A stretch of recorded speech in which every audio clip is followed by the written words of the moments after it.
Fala galera, meu nome é Pedro Diniz e você está no canal Zinid.dev. Então galera, primeiro vídeo do canal, esse aqui, né? Comecei postando um shorts, se você ainda não viu vai ter um link aqui para você ver em algum lugar, me apresentando brevemente. E agora acho interessante nesse vídeo, né? Considerando que é o primeiro vídeo longo aqui do canal, começar com a minha trajetória, como é que eu vim parar na programação, qual é a minha formação e por aí vai. Bom, começar aqui com o meu primeiro contato com a programação. Eu estudava numa escola e um certo dia, no primeiro ano do meu ensino médio, chegou um cara lá oferecendo meio que uns cursos.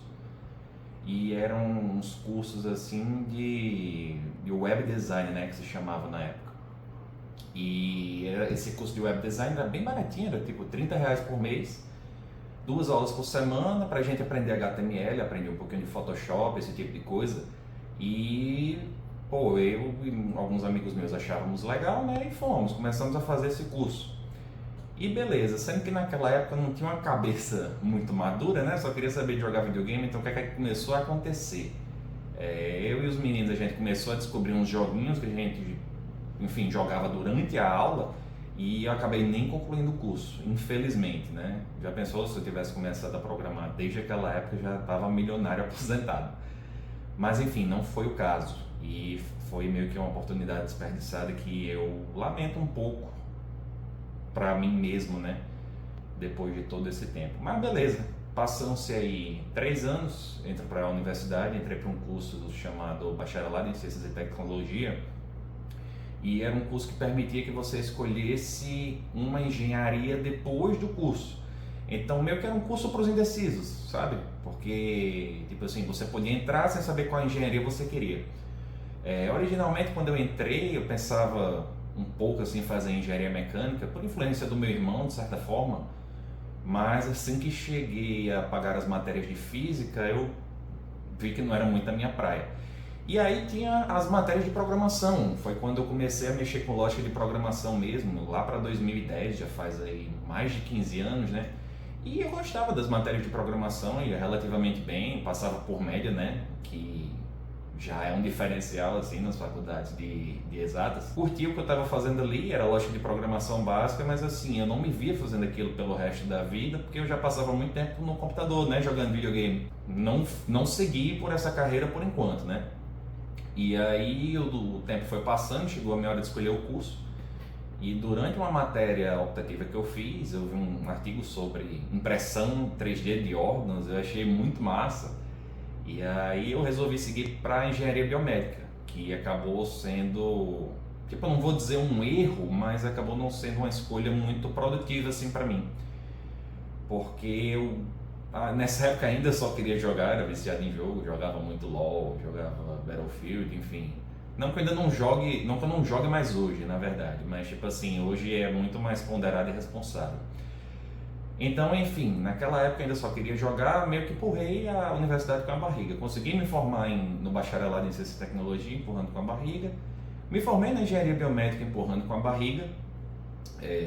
Antes do fim da Engenharia Biomédica, na verdade, eu fiz um intercâmbio, né? Foi bem na época do Programa Ciências Sem Fronteiras, da época do governo Dilma, e eu consegui uma bolsa dessas, né? Passei aí 2 semestres nos Estados Unidos. E foi uma experiência muito legal, mas de novo que eu não aproveitei muito bem, né? Voltei aqui para o Brasil, me formei e fiquei desempregado. Na engenharia biomédica eu não necessariamente fiz um network, assim, só fiz o estágio obrigatório mesmo, 2 meses só para me formar. E me formei, como a gente diria aqui, com a mão na frente e outra atrás, né? Sem nada. Até entrei em 2 pós-graduações na época, que era meio que como eu me enganava, né, para dizer para mim mesmo e até para os meus pais que eu estava estudando ainda, mas na real era vagabundagem total, né? E até porque pós-graduação é uma vez por mês, pelo menos as 2 que eu fiz eram nesse modelo, então era bem mais difícil assim, tipo, era algo muito menos, que me cobrava muito menos, sabe? Era algo que eu fazia de uma forma muito mais solta, sei lá, um dia por mês eu ia lá e fazia a matéria lá do mês e ficou por isso. E eu fiquei nessa aí por uns 2 anos, sendo que chegou um momento da minha vida que eu não estava muito satisfeito, né? A conta foi chegando E eu fui percebendo que eu já estava passando aí quase uma década, né, da minha vida, meio que sem produzir, só estudando, me especializando e ao mesmo tempo empurrando com a barriga, não saía muito do lugar. E eu reparei que o pessoal que tinha feito a engenharia comigo, né, melhor dizendo, o pessoal que estava bem assim no mercado de trabalho, era o pessoal que tinha ido para a área de TI, né? E aí essa realização veio ali por volta do ano de 2019, no comecinho, então 6 anos atrás, um pouquinho mais, né? E aí eu tenho, né, um grande amigo meu que estava estudando programação na época também por fora, e ele me indicou o curso em vídeo aí de Python do professor Gustavo Guanabara. Inclusive, professor, se você chegar a ver esse vídeo, um salve, muito obrigado. E comecei a fazer também o curso do professor Gustavo Guanabara, gostei muito, né? Ele tem uma metodologia incrível e peguei gosto pelo negócio, né? Peguei gosto pela programação. E aí, algo assim que já foi um diferencial, né, para mim, comparando a programação ao bacharelado em engenharia, porque a programação, tipo assim, você sente o que você está fazendo, sabe? É diferente de você estudar uma teoria de um livro de engenharia, de você fazer um cálculo, porque o seu código ele está ali, você constrói ele roda na hora, você vê o resultado que está acontecendo, sabe?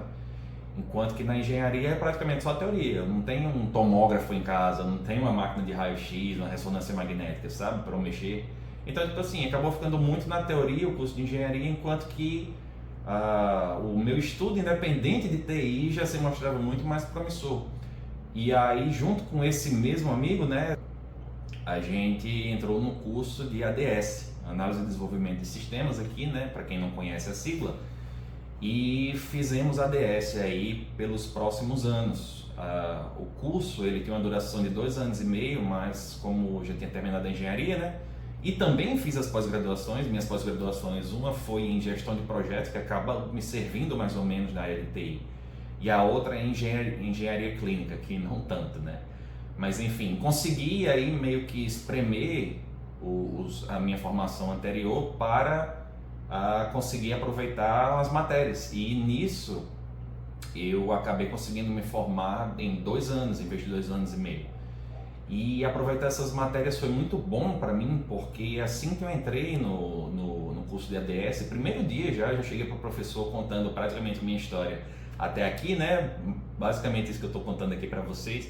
E eu falei para ele que eu queria fazer diferente, que eu estava disposto a participar, a me engajar. Desde o primeiro dia eu já cheguei perguntando como funcionavam os estágios voluntários lá no curso. E ele foi muito solícito, ele me indicou o laboratório lá da universidade e eu comecei a frequentar, né? Como era um projeto voluntário, assim, digamos que era um pouco difícil de encontrar de cara para mim o que eu pudesse fazer, mas mesmo assim eu comecei a frequentar, comecei a tentar absorver aquele conteúdo, né?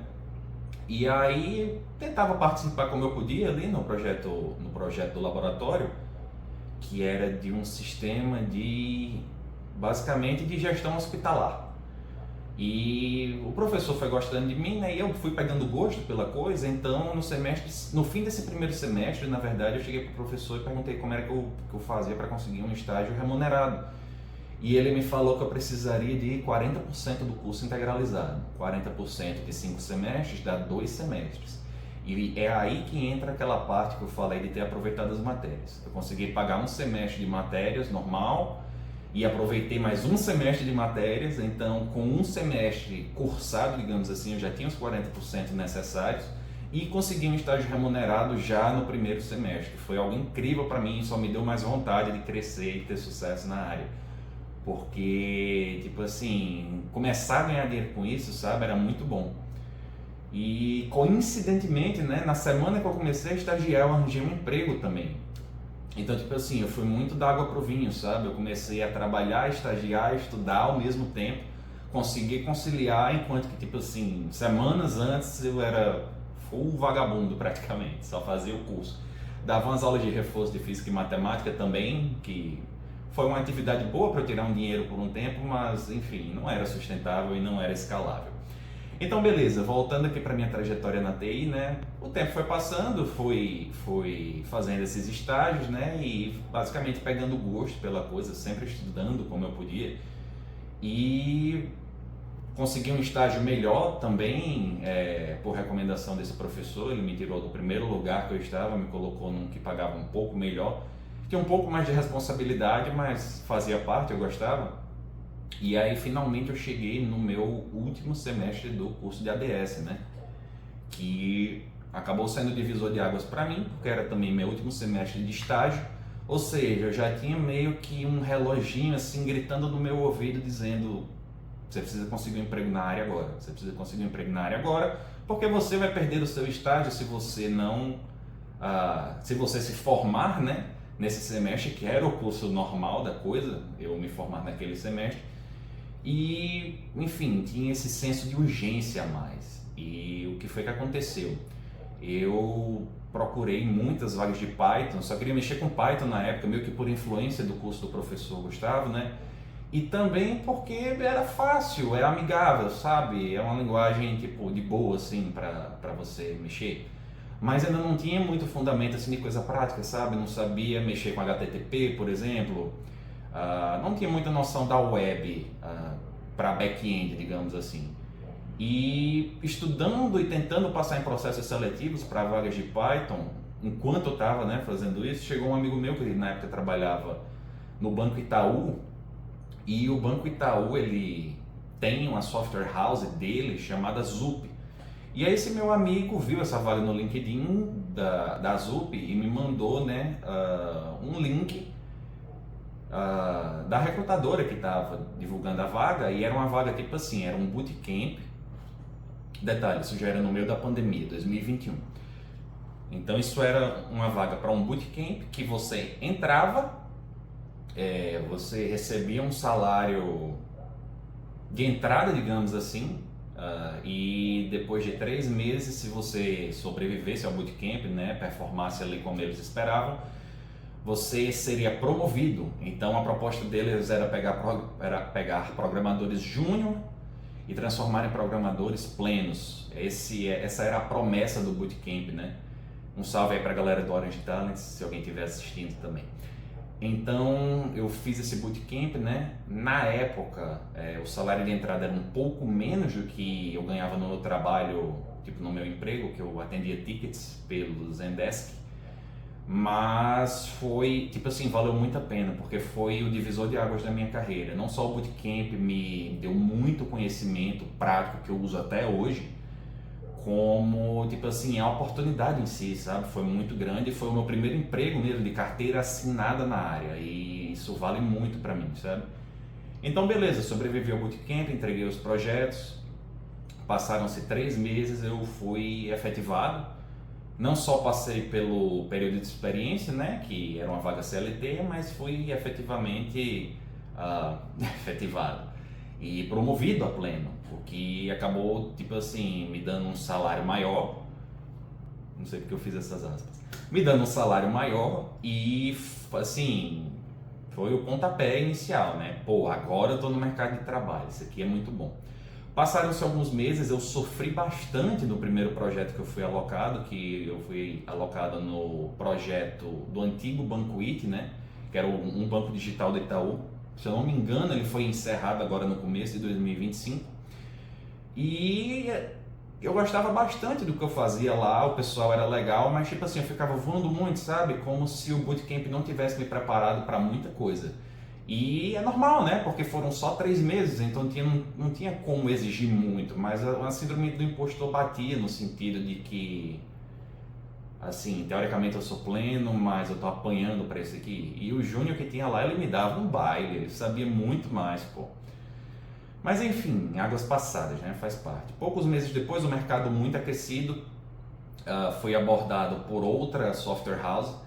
E essa outra software house vinha aí com uma proposta salarial 50% maior do que o que eu ganhava. Fiz o processo seletivo dela, né? Fui sendo aprovado, passei. E aí eu descobri que era para atuar no iFood com Golang. Detalhe que eu não falei, o bootcamp era focado em Java e Kotlin. E chegou, né, consegui esse novo emprego nessa outra consultoria, nessa outra software house, fui atuar no iFood. Eu pensei, poxa, meu irmão, isso é muito foda, porque o iFood, tipo assim, é querido, né, um software muito querido aqui no Brasil, praticamente todo mundo usa, e eu achei legal demais poder fazer parte disso, desenvolver lá. E aí, mais ou menos por volta dessa época, né, que eu comecei a trabalhar nessa segunda software house e atuando no iFood, eu entrei na minha terceira pós-graduação, meio que por dois motivos. Pela primeira vez, assim, em muito tempo, eu não estava cursando algo assim de nível superior, né? Nenhum curso de graduação, nenhuma pós-graduação, nenhum tecnólogo. E aí, ficando meio perdido, acabei entrando, né, nessa outra pós. E era uma pós de engenharia e arquitetura de software, nome bonito, né? E era algo que eu já almejava assim para mim, tipo o título de engenheiro de software, sabe? E pode parecer meio bobo, mas era um título importante para mim na época, ainda é, na verdade. É algo que é bonito, né? Falar que você é engenheiro, sou engenheiro de software. Enfim, e era uma pós assim de 1 ano e meio a 2 anos mais ou menos. Eu me formei mais próximo de 2 anos aí, porque eu tentei dar uma enfeitada no meu TCC, acabou sendo um trabalho bem legal. E aí entrei no iFood, passei um tempo lá, alguns meses, e aí o que foi que aconteceu? Veio uma onda de layoff. Nessa época o iFood estava cortando os terceirizados. E eu fui um desses cortados. Sendo que aí o que é que acontece, né? Eu não sei se vocês entendem como funciona a consultoria, uma software house, mas basicamente eles te alocam nos projetos dos clientes. Os clientes são empresas reais. Então, por exemplo, o iFood era um cliente, eles tinham o OLX, tinham o PagBank, PagSeguro e por aí vai. E aí, se o projeto por algum motivo não te quiser mais, você meio que volta para o banco de reservas da software house, que normalmente é chamado de capacity. Você volta para o capacity da empresa e eles vão tentar te realocar em outro projeto. E beleza, tudo bem. E foi isso, assim, demorou um pouquinho para eu ser realocado em outro projeto, acabei sendo realocado no PagBank, PagSeguro, onde eu fiquei pouquíssimo tempo, na verdade. Por que eu fiquei pouquíssimo tempo lá? Abri um parênteses agora na minha história, né? O fato de eu ter começado a minha carreira entrando nesse bootcamp, que ele claramente rotulava, tipo, você é um júnior e você vai virar um pleno. Ele me condicionou a achar que, tipo assim, assim que eu saísse dele, eu poderia pensar de uma maneira que, tipo assim, beleza, entrei júnior, virei pleno. Agora, como é que de pleno eu viro sênior? E isso ficou na minha cabeça por um bom tempo, até que justamente aconteceu isso. Eu estava no capacity dessa software house e comecei a ficar um pouco desanimado assim em estar lá. Estava demorando um pouquinho para eles conseguirem me alocar em outro projeto, e eu acabei fazendo um processo seletivo que eu recebi um convite pelo LinkedIn do C6 Bank. E aí, o que acontece? Esse processo seletivo ele foi dando muito certo, e eu consegui negociar o salário de um jeito que eles acabaram me contratando como sênior. E tipo assim, naquela época era o que eu mais queria. Eu ficava, poxa, caramba, não faz nem 1 ano e meio que eu era júnior e agora eu já estou sendo sênior. Isso é muito incrível. E eu fui aquele sênior de 2 anos, né? Mas na prática, e eu vou falar isso em outro vídeo no futuro, não é assim que funciona, né? Basicamente a senioridade que eles te dão é meio que para categorizar uma faixa salarial ali que eles pagam a você. Então, para mim fazia sentido, já que eles gostaram de mim, eu passei no processo seletivo, eles me contratarem como sênior. Eu era o sênior 1, fui esse sênior 1, e lá no C6 também gostava muito do que eu fazia. O pessoal era incrível, muita gente boa, aprendi demais lá. E passei aproximadamente 2 anos lá. Desenvolvi muita coisa legal por lá, só que depois de um tempo eu fui começando a me sentir, digamos assim, um pouquinho estagnado. E dessa vez passei bem mais tempo que nas outras empresas, né? Então comecei a me esforçar assim para fazer mais processos seletivos. E no fim do ano passado eu peguei uma onda de processos seletivos e de estudos muito grande. Então, tipo assim, resumidamente, eu passei em 3 processos seletivos. Primeiro eu passei no processo seletivo de uma empresa canadense, Não vou citar o nome aqui porque eu nem cheguei a entrar nela, nem consta no meu currículo, mas fui aprovado neles. Aí, 1 ou 2 semanas depois, eu fui aprovado no Quinto Andar, que é a maior empresa, né, a maior imobiliária virtual, digamos assim, do Brasil. E eles têm presença até na América Latina e, tipo assim, é uma empresa de muito prestígio. Apesar de eu ter passado pouco tempo lá, era um lugar legal de trabalhar e, tipo assim, era um lugar de orgulho, porque assim como o iFood, né, são os líderes do mercado no segmento deles. Mas beleza, passou o Quinto Andar, o que é que acontecia? Foram 3 processos que aconteceram em pouquíssimo tempo um entre o outro. Então, quando eu estava fazendo o processo da canadense, eu estava fazendo o processo do Quinto Andar, e quando eu estava fazendo o processo do Quinto Andar, eu estava fazendo o processo da minha empresa atual. Tanto que teve um dia que eu fiz entrevista das 3, enquanto eu ainda trabalhava no C6. Enfim, a minha empresa atual é a Revolut, eu consegui ser aprovado nela. Um ponto aqui de dúvida. Vocês podem estar se perguntando, caramba, ele tinha passado numa empresa canadense e aceitou a vaga do Quinto Andar? Sim. O Quinto Andar, sendo uma empresa do topo aqui do Brasil, ela acaba conseguindo oferecer salários mais convidativos que algumas empresas de fora, por incrível que pareça. E quando eu estava começando a minha trajetória aqui no mercado de trabalho, eu não imaginei que isso fosse possível. Eu sempre pensei que as empresas de fora super pagariam a mais e que as empresas brasileiras pagariam a menos, mas isso não é verdade. Existem empresas brasileiras que pagam muito, muito bem.